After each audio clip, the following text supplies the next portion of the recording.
Welcome back to Generals and Napoleon, Episode 41, General Lafayette, Hero of Two Worlds.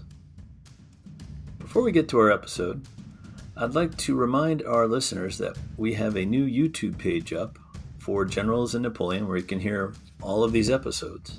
So please check us out on YouTube when you get a minute. And now, on to the show.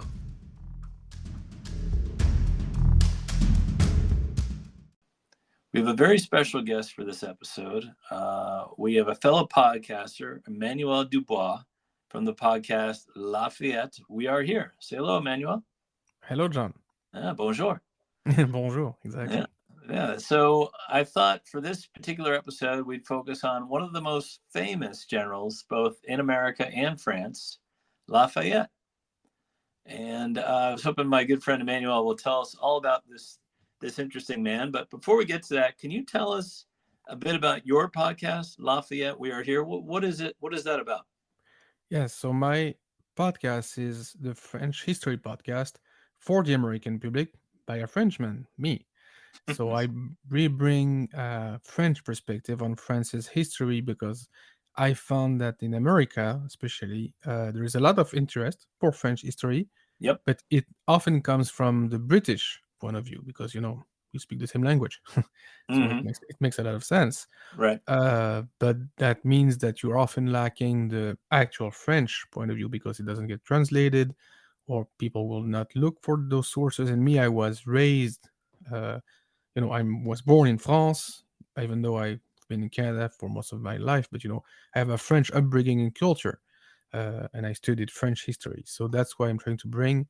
And the figure of Lafayette was chosen because he is, as we will discuss, that link between France and America. And it's a very rare and almost unique link between two nations, as we will come to discuss. Yeah, and I'd like to point out that France is our oldest ally in the United States. So, yeah. I think it's interesting, and I think Lafayette's a very fascinating character, especially for the American Revolution and in the times of Napoleon. And we'll kind of dive into him here. He was born in September 1757 in a south central France province called, and I'll let you pronounce it. Yeah, it's Auvergne. Thank you. And his father was a colonel in a grenadier regiment. Was he born into an aristocratic family? Yes. So he's actually, it's a very old aristocratic family, dating back from the 13th century, I believe. Mm-hmm. Yeah. I read like some of his ancestors were even in the Crusades. Yeah, and one of them was a Maréchal de France, a marshal. Yep. There is also a very famous writer, Madame de Lafayette, who wrote novels and plays, I believe, a few decades or maybe a century before he was born. And so it's a very old, well-established French noble family and very well respected within the French kingdom. Okay. However, 2 years after his birth, his father is killed in a battle fighting the British in a battle in Westphalia. This seems to tear his family apart, doesn't it? Because his family, his mother leaves for Paris kind of right after that. What kind of happens in his early years? Yeah, he had not a troubled childhood because it was, in comfort and everything. And just before we go on, I just want to say his actual full name because it's actually funny. Yeah. It's Marie-Joseph Paul-Yves Roch Gilbert du Motier, Marquis de Lafayette. Marquis de Lafayette is his title. He's going to become the Marquis in French of Lafayette when his father dies. And the rest is actually his name, but he would not say all of this. Of course, each time, these noble people love to give you 5, 6 first names. He would go by Gilbert du Motier. That is what he would say, and he would present himself as the Marquis de Lafayette.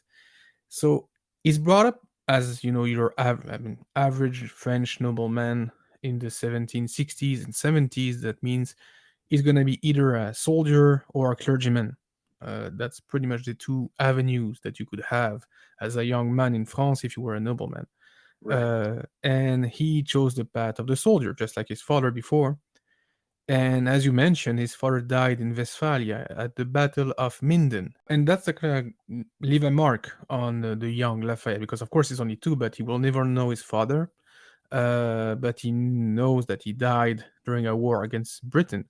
And that's going to have repercussions later in his life. Yeah, and I think it's interesting. After he moves to Paris in 1768, his mother dies 2 years later. Mm-hmm. He basically inherits the family estates at a very young age, 12 or 13. And what Yes. I think is interesting is, he, as a 13-year-old, that's great. You inherit all this wealth. He could have just lived a life of luxury, but he chose not to. He chose to do something with his life. Yeah, he could have. And that's when you very early on, you can to see his very unique character. He will do everything you would not expect of somebody in his position. As you mentioned, he inherits a huge fortune. He's actually one of the richest men in the country. Mm-hmm. Because when his mother dies, his grandfather takes care of him, and then he dies. Yeah. And at that time, when you're a teenager, if you're not a complete idiot, when you have money, you consider, more or less autonomous. They're gonna, Right. and Right. he's everything but an idiot. He's also, he starts training as a musketeer, Mm-hmm. mousquetaire, like we say in French. Mm-hmm. So he's really, he's getting good education, trained as an officer, a soldier. He also marries very young, at Yeah. 16 or 17, which, Yeah. it's very common at the time, Sure. with Marie de Noailles. And her family is also very rich, very distinguished, and very close to the French throne, actually, closer than Mm-hmm. his. His family is more from what we call in France the province, which means outside of Paris. Mm-hmm. Auvergne is quite far away from Paris. Mm-hmm. She's closer to the capital, and to the Versailles court. And during his upbringing and his teenage years, they will try to make him a man of the court, a courtesan, but that's not him. He's Mm-hmm. not one to dress up and go dancing in balls and go before dukes and counts and go, Your Majesty. That's just not him. Indeed. And it seems like he had a happy marriage from what I can read. He did, even though it was an arranged marriage. And to be honest, during his life, he won't be always a faithful husband. But as I said, that also is not uncommon at the time. They will still be together for a very long time until her death, actually, and she will die way before him. And they had a good relationship, Yeah. especially for in those nobles' families, it was not always the case. I recall you talked about the marshals of France and of Napoleon Oh, and yeah. their wives. It was not always Yeah. The happiest. Yeah. steady. Yeah. He will do better. Um, but I do think that even as a very young man, Lafayette was looking for a cause worth fighting for, Yeah. maybe even dying for. Part of that, I think, is inheritance from his family, in the moral sense. Yeah, like his father died fighting for France, and I think he's looking at an opportunity to do this. And that's when you guys, You guys. Americans, Yeah. gave him that opportunity. Yeah. I think this is interesting. Now, we're still talking his teenage years, and he Mhm. learns about a growing revolt in America. And he decides, you know what? I want to go over there. I want to be part of this revolution. What do you think the appeal was, other than the opportunity to fight the British, Yeah. of the So American Revolution? So that's a good point. If you want to get any Frenchman to do anything, ask him is going to be against the British. That's a unifying factor right there. Right, right, you know, right. but it sounds stupid, but it's actually a good point. The way he learns about America is that because in 1775 he is invited to a diner in Metz. Metz is called it's written METZ. We say Metz Yeah. is in Lorraine, France, so northeastern France, next to the German border. Hmm. He's invited by a guy named the Comte de Breuil, and it's a diner in honor of the Duke of Gloucester.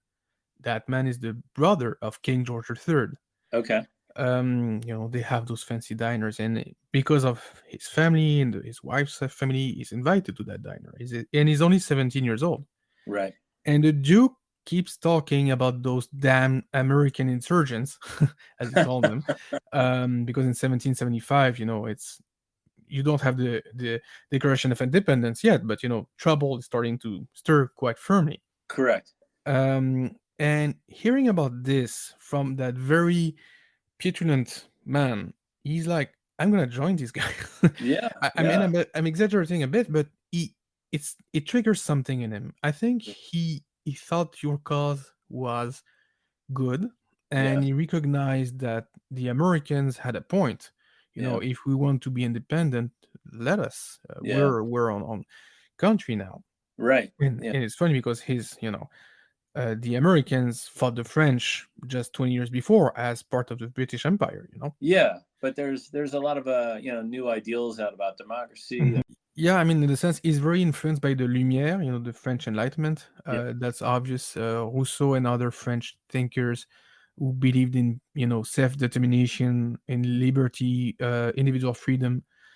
He's very influenced by that. But the thing is, he's one of those few people who's gonna put his money where his mouth is.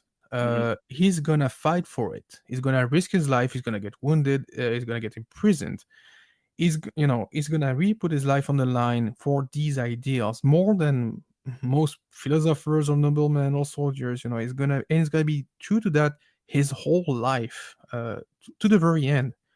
And that starts, when he's 17 years old. So he will, and and he has a very adventurous temper. He doesn't fear risk. Yeah. And as you said, he's independent financially, so he can do Yeah. whatever the heck he wants. Yeah, and I'd like to point out too that he's not the only Frenchman thinking this. The French government hopes that by supplying the Americans with guns, equipment, and troops, they might restore French influence and territory lost in the French and Indian War. Yeah, And because so that was a major blow. Yeah, indeed, that was a huge loss for France. And so young Lafayette insists upon being part of the French expedition. He becomes a major general despite his age, which is incredible. And I think the other part is, like you were saying before, he's able to finance himself. He learns that the U.S. government can't finance his voyage, so he buys his own ship and arrives in South Carolina in 1777. This is a 20-year-old man. It's almost impossible. Yeah, and he didn't even speak English. He learned it on the boat, and then he perfected it when he comes to America. Yeah. And what I like also is that but the funny thing, even though the French government is all too happy to help, Viennoisans to the British, Right. they're still not at war with England at that point. Right. So technically, what Lafayette is doing is illegal. He's not supposed to go to America at that point. We're not supposed to send actual soldiers in the French army yet, Right. in America.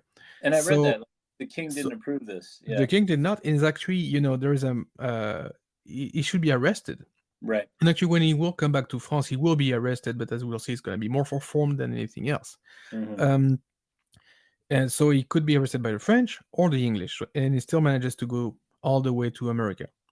And he arrives, as you mentioned, in 1777, close to Georgetown, and he will be quite quickly presented or introduced to George Washington.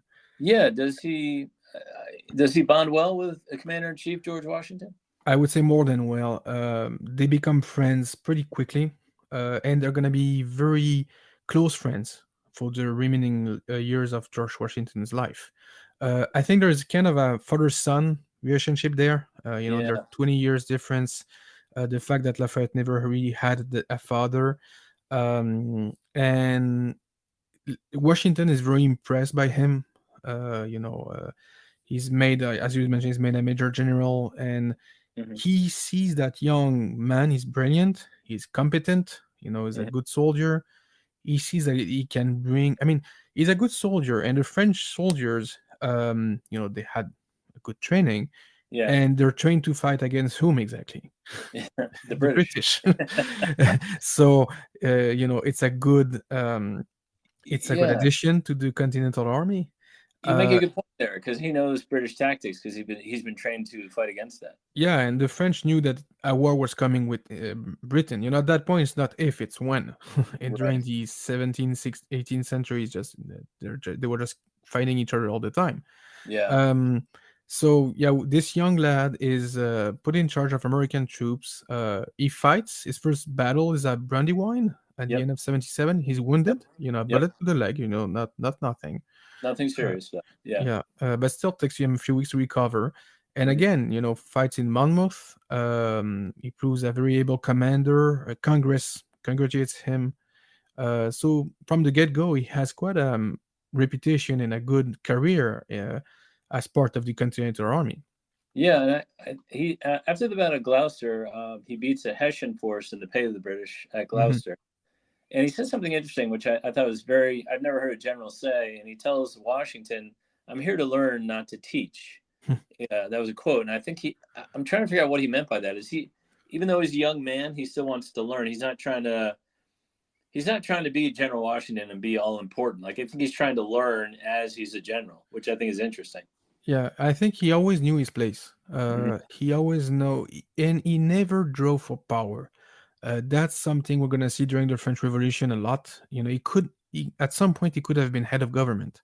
Right. He never tried to be. With the prestige that he will have, everything he could have been easily, and he will never even try. That's just not the person he is.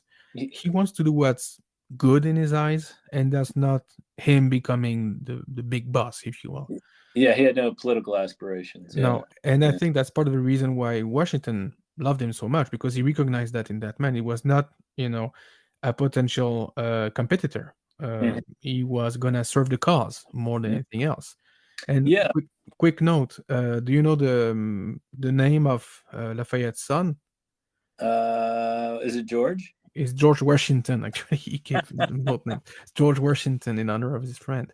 I did. I think I did read that. Yeah. Mhm. That's quite an honor to name your son after, Yeah. basically your mentor there. That's very Yeah, interesting. pretty much. I think he learned a lot with George Washington. They were often, when they were not together, they were exchanging letters all the time. Yeah. So they have a very good working relationship. But as I said, they did become true friends. He performs well in the battles of 1778, but he returns to France in 1779. Is that because he was worn out, or was he trying to bring more French troops and influence to America? Why do you think he returned to France at that time? It's more because he wants to persuade the French government of direct intervention in America. Because he wants to have the cause, right? So in his view, the best way to do that is to bring the French army and navy into the combat. Right. So when he arrives, it's a funny thing because when he gets back to France, he's greeted as a hero, but Mm-hmm. since he disobeyed the king 2 years before, he is condemned to 10 days of house arrest. you know, Mm-hmm. basically, Slap R&R on the period. wrist. you Yeah. know, Yeah. so get some rest and we'll start over. Okay, fine. And he will contribute to making France, to involving France in the war. Yeah. And at that point, France as a country has recovered from the 7 Years' War militarily. They actually rebuilt the fleet Yeah. completely, so they have a very modern fleet, Mm-hmm. and one that can actually compete with the Royal Navy. And he will also convince the French government, I mean the king and his foreign ministry, to send more men than they initially thought they should send. So when he comes back to France, to the US, it's with 6,000 troops, which is Yeah. quite a lot. Yeah. 6,000 professional soldiers. Yeah. Uh, And I read in 1780 he gets back to Boston and he's greeted with a lot of enthusiasm. It almost seems like he's a celebrity at this point. he starts to become one. Yeah. I would say he's not. I mean, he's very well known, but his legend is growing. And he manages to be the bridge between the two countries, along with people like Benjamin Franklin. You have to realize that at the time, France and Great Britain are the two superpowers. No other nation state is even close to them. So Correct. when France gets involved in the conflict, it's a big deal. It's a Mhm. very big deal. Um, and like the 7 Years' War before that was almost a world war. I mean, you had Yeah, it was. you had combats in Europe, in America, in Yeah. Asia, on the Colonists. oceans. It's Yep. huge. Yeah, it is. And Um, I don't want to not call out the other French contributors. Rochambeau and mhm. many. Marshal Berthier. He served in America, so Yes. there was a lot of French involvement in America at the time. In 1781, though, Lafayette assisted Washington in the Yorktown campaign, Mhm. leading to the eventual British capitulation. What do you think his contributions overall were to the American war effort? Well, I think as a leading officer, he was one of the officers that Washington knew he could count on all the time. He was one of those men you could send in pretty much any situation, and you know that he will take the right decisions. Mm-hmm. He was a good man leader, and he knew how to analyze tactical situation. So, Mm-hmm. as purely military man, he was very important. You know, you wanted him in your army. Right. Um, and also, he still was that link between the two countries, even though you have, as you said, Rochambeau, Berthier, or you have the Admiral d'Estaing, Yep. who's leading the French fleet. Yep. All They all play a role, but Lafayette is the unifying figure, if you will, Mm-hmm. between those two. And Lafayette is the other men involved in this are there because their king told them to go. Right. Lafayette is there because he wants America to win this. He wants America to be independent. He wants to make his point, and he wants your republic to establish itself Mm-hmm. because the American Republic was established with ideals he believed in. And at the time it had never been done, and the American Republic is a social experiment, really, with all these ideas of equality, the American Declaration of Independence, and then your Constitution. All those ideas are very close to the French Enlightenment, Mm-hmm. but they've never been put into practice yet. Yeah. And he sees that as an opportunity to do that. And then you will have, a bit later, the French Revolution was going to be strike two of that Yeah. Yeah. agenda.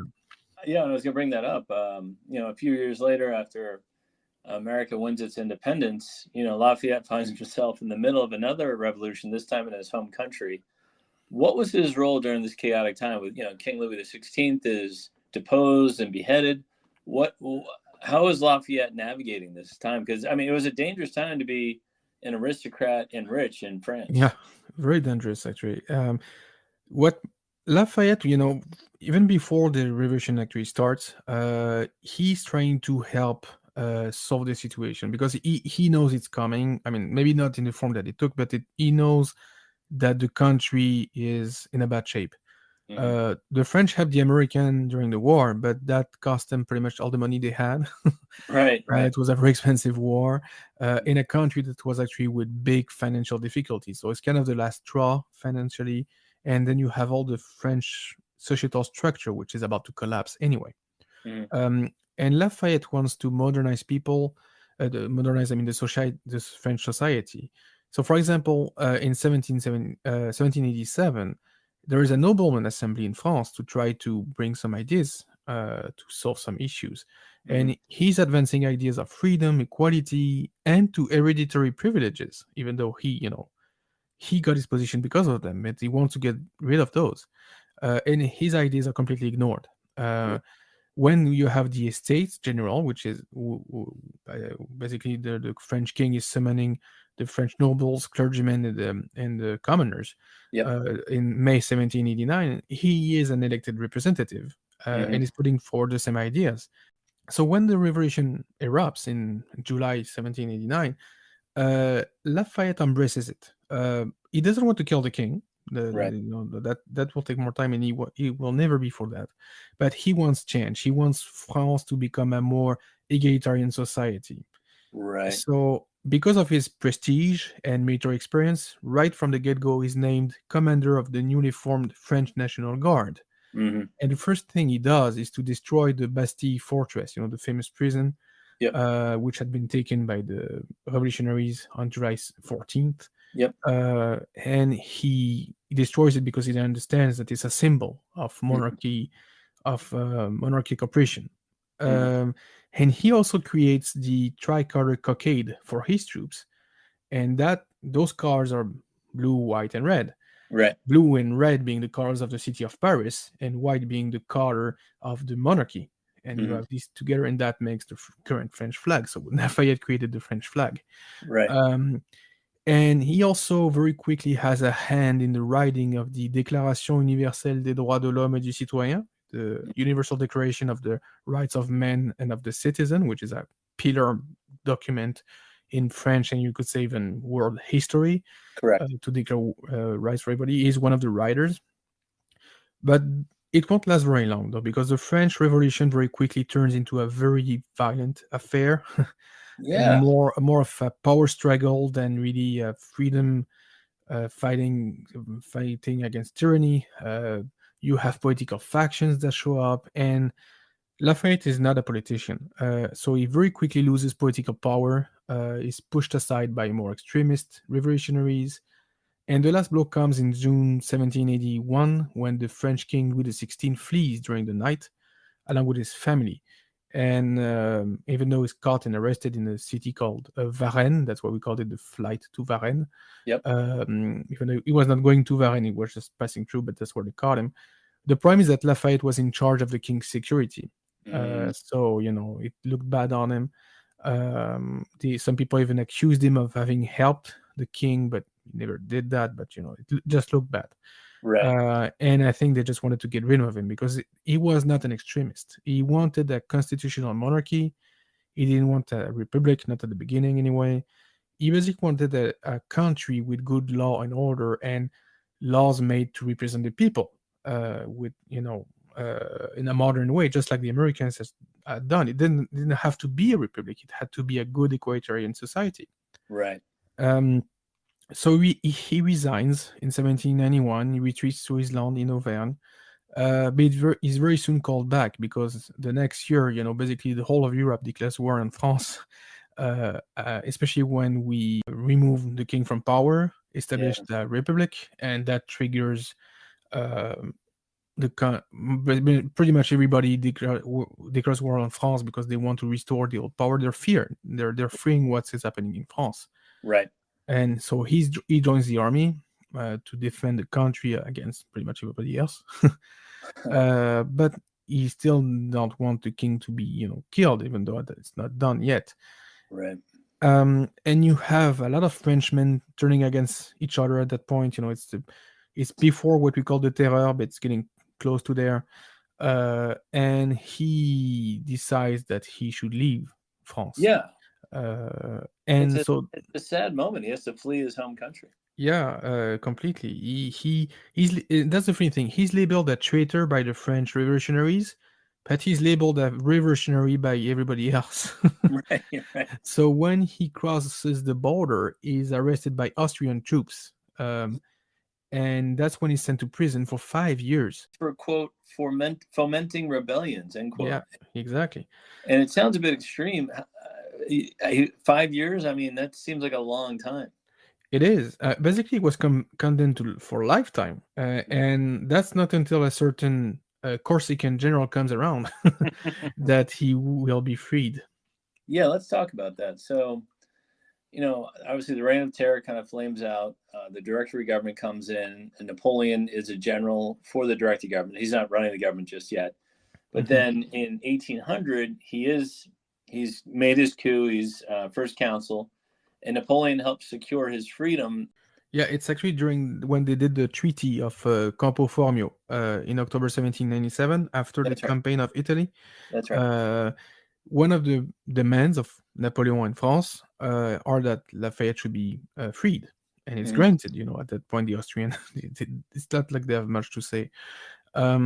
So he's freed by Napoleon, or I should say by the treaty that he signs. And I do think that Napoleon at this point, Napoleon is younger than him, and he's still, just as you said, just a general, even though he's signing treaties without approval of the government. He doesn't know Lafayette really personally. That I think maybe he met him once, but they all know each other. And he might have liked to have that man with him, right? But it won't happen because 2 years after that, Napoleon takes power, as you said, during the 18 Brumaire coup. Yep. And Lafayette denounces that, and then he refuses the post of ambassador to the United States, and he will again retire on his lands in Auvergne. He just won't serve Napoleon because he considers him a despot. He considers that he's destroying the revolution. and that he's not much better than the kings Right. before him. But You think he'd be a little appreciative because Napoleon got him out of prison, you know? That's true, yeah. Yeah, I get it. Like he has Republican principles, and Napoleon was an autocrat and a dictator. But you think he'd be all right? Well, you know, Napoleon's better than the Reign of Terror or the Directory. Maybe I should just go along with it. But you're right. That's just not his way. That's just not his way. He just won't serve a regime he doesn't believe in. That's not him. He just won't do that. And we'll see that even after Napoleon was gone. Lafayette will hold true to these ideals. So he doesn't care who Napoleon is and what he's accomplishing. I mean, I'm sure he respected the man and the military genius that he was, because as a military man himself, he could recognize that, and appreciate it. But he won't serve somebody that he doesn't like, basically. And that's what happened. So basically, during the whole empire period, I mean, during the consulate and the empire, Lafayette doesn't do much. But his wife passes in 1807, yes. And I think that really hurts him, and he kind of withdraws from public life. Yeah, for some time he does, and actually he retries until 1815. So because when Napoleon comes back during the 100 Days, for a small amount of time, Lafayette actually supports him. There are a few reasons, and it's not always clear why, but my analysis is that I think he believes Napoleon when he says that he wants to reform France, to make it more democratic, And I think Lafayette is like, okay, maybe there is a chance here. Or actually wants to help that happen. And he becomes actually a representative in the assembly, even as the deputy of Seine-et-Marne. And he's even chosen as vice president of that assembly. So, he's playing a role. But after Waterloo, he basically ditches Napoleon. He's like, okay, we're done with that man.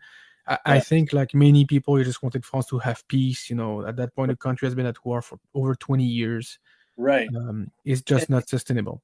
Yeah, and he probably lost a lot of military friends in the wars, and just France in general, like you said, was in shambles. So he just probably wanted to have stability at that point. Yeah. Yep. And the funny thing, though, is that the Bourbon monarchy is restored with King Louis XVIII, who is Louis XVI's brother, because his son died in 1795. And Lafayette is very wary of that new king. He thinks he won't respect the French constitution, just like he did in 1814. I mean, Louis XVIII is really not a great king. He thinks that he will try to retake some of the old days' power, and indeed, Louis XVIII tries to. He does find Lafayette on his way, though. Lafayette is elected in Sarthe as a representative in 1818, and he keeps fighting the same fight for individual liberties. He opposes all abuse of power by the king. He's defeated in an election in 1824, and that's when he goes back to the States for a year or so. And he's granted a hero's welcome. The Americans just can't get enough of him. They love him. Yep. I think he did a whole circuit there that you can still make. There's like the Lafayette Trail. Like a tour you can do. Yeah. So he can go where he wants. And they're just very happy to have him again. Almost 30 years after, over 30 years after the war. And he returns to France and is elected again in 1827. And the thing is that France is about to have other trouble. Louis XVIII died in 1824, and Charles X becomes king. Right. And Charles X is an even worse king. He removes lots of civil liberties, abolishes the liberty of the press, and it just goes on and on and on. And you have this in the other factors in Europe that causes the 1830 revolution. Right. It's not as big as the 1789 one, but it's big enough that it's gonna out the king. Right. And Lafayette plays a role in this during what we call the Trois Glorieuses, which means the 3 glorious days, insurrection of 1830. That's what you actually see in Les Misérables of Victor Hugo. That's that revolution, not the one before. Everybody, I know a lot of people in America that think it's the first French Revolution. Nope, Les Misérables is during 1830. That's right. And Marmont cannot put down the revolution, and the king has to flee the country. Yeah, he has to flee. So he's named Lafayette is again named commander of the National Guard again, and he leads the Duke of Orleans to the City Hall of Paris, and that man is going to be the next king, Louis Philippe. Yep. So yeah, as you mentioned, Charles X is overthrown, has to flee, and that new French government is nicknamed the July Monarchy because it all happened in In July July. 1830. Yep. And the funny thing is, some insurrectionists they want to reestablish a republic. They don't want another king. And guess who they chose as president? Mm. They wanted Lafayette to be president. Of course. Uh, and Lafayette at that time is 72.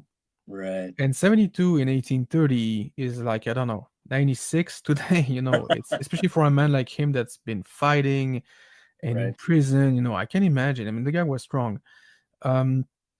But Lafayette, as we said, that's just not his way. He doesn't. His drive is not power; it's Yeah. justice more than anything else. Yeah. So he wants a constitutional monarchy, and also maybe he was a bit tired too. I mean, as I said, he's 72 for God's sake, and he is elected in the new government. Right. And he keeps fighting the same fights. Each time he sees an abuse of power, he opposes it. In France and even outside of France, I think he supported some causes in Poland and Spain. He was very present all over Europe. Yeah. And he will eventually die of pneumonia in 1834, age 76. Right. And when he dies, he's granted the same funeral honors by American Congress as they did George Washington. Yeah, and I'm glad you brought that up. What do you think his legacy is, both in America and France, and I guess overall? I think first, for the two countries, France and America, they have an history together that is hard to find another example of. Let me go back to an example. On July 4th, 1917, U.S. Army Colonel Charles Stanton made a speech at the Picpus Cemetery in France, where the Marquis de Lafayette is buried. Mm-hmm. America just had joined the Allied cause in World War I, Right. alongside France and Great Britain. And Stanton's speech, who was approved by General Pershing, was concluded by this little paragraph. He said, quote, "America has joined forces with the Allied powers, and what we have of blood and treasure are yours. Therefore, it is with loving pride that we drape the colors in tribute of respect to the citizen of your great republic. And here and now, in the shadow of the illustrious dead, we pledge our heart and our honor in carrying this war to a successful issue. Lafayette, we are here." So that colonel was honoring Lafayette almost, 150 years after he went to America. Yeah, and that's the name of your podcast. There you go. That's where I took it from. The sentence was pronounced by that man. That's amazing. Because he established that link between the two countries. There is that very strong symbol of friendship born through hard times, and that common values are more important than nationalities. And Lafayette held true to these values his whole life. And it's not that common, especially with someone involved in politics. You could call him stubborn, even. He just held true to that his whole life. But did he learn how to be a politician? Because it seems like he never learned how to compromise his values. And I know that's the goal of being a diplomat and a politician. Sometimes you have to compromise. It That's seems like true. he never really. Maybe he learned how to do it, but he never wanted to do it. Yeah, he never wanted to do it, and he's never a true politician in that sense, because as you said, he doesn't compromise. Like Napoleon will compromise during his life, especially at the beginning, like in the consulate. Yep.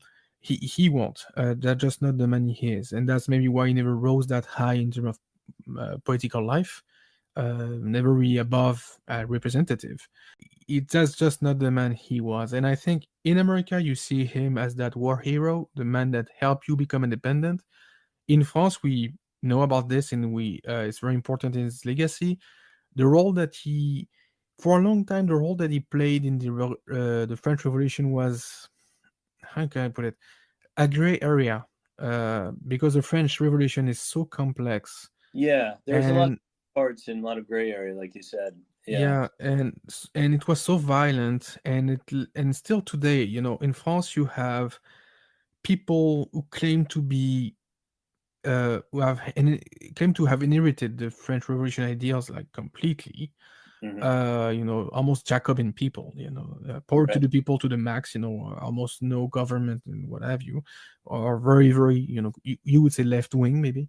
And then you have French people that are very traditionalist, almost monarchist. You have even monarchist people in France Right. to this day. And like, for example, the power that we have now in France is a compromise between the two because it is a republic, it's Yeah. a democracy, but the French president is very powerful. Is more powerful than most head of states in Right. the world.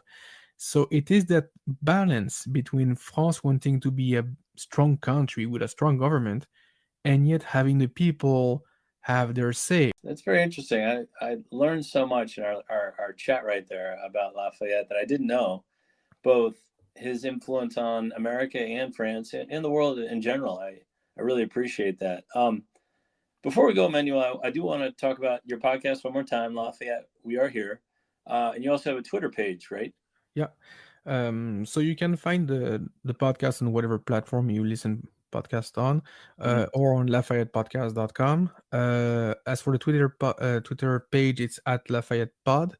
You have also all the links on the web page, including if you prefer to follow me on Reddit or Instagram, what have you. But my main social media is Twitter. And I do one episode a month, and I do on any subject. Like I did a couple episodes on our friend Napoleon. Yep. I did one on the French Revolution. My last one is on the French defeat of 1940, the fall of France against World War II. I just listened to that. It was really good. Oh, thank you. Yeah, perfect. Well, thank you very much again, John. I really appreciate the opportunity, and we'll talk soon. All right, Emmanuel. Thanks for your time.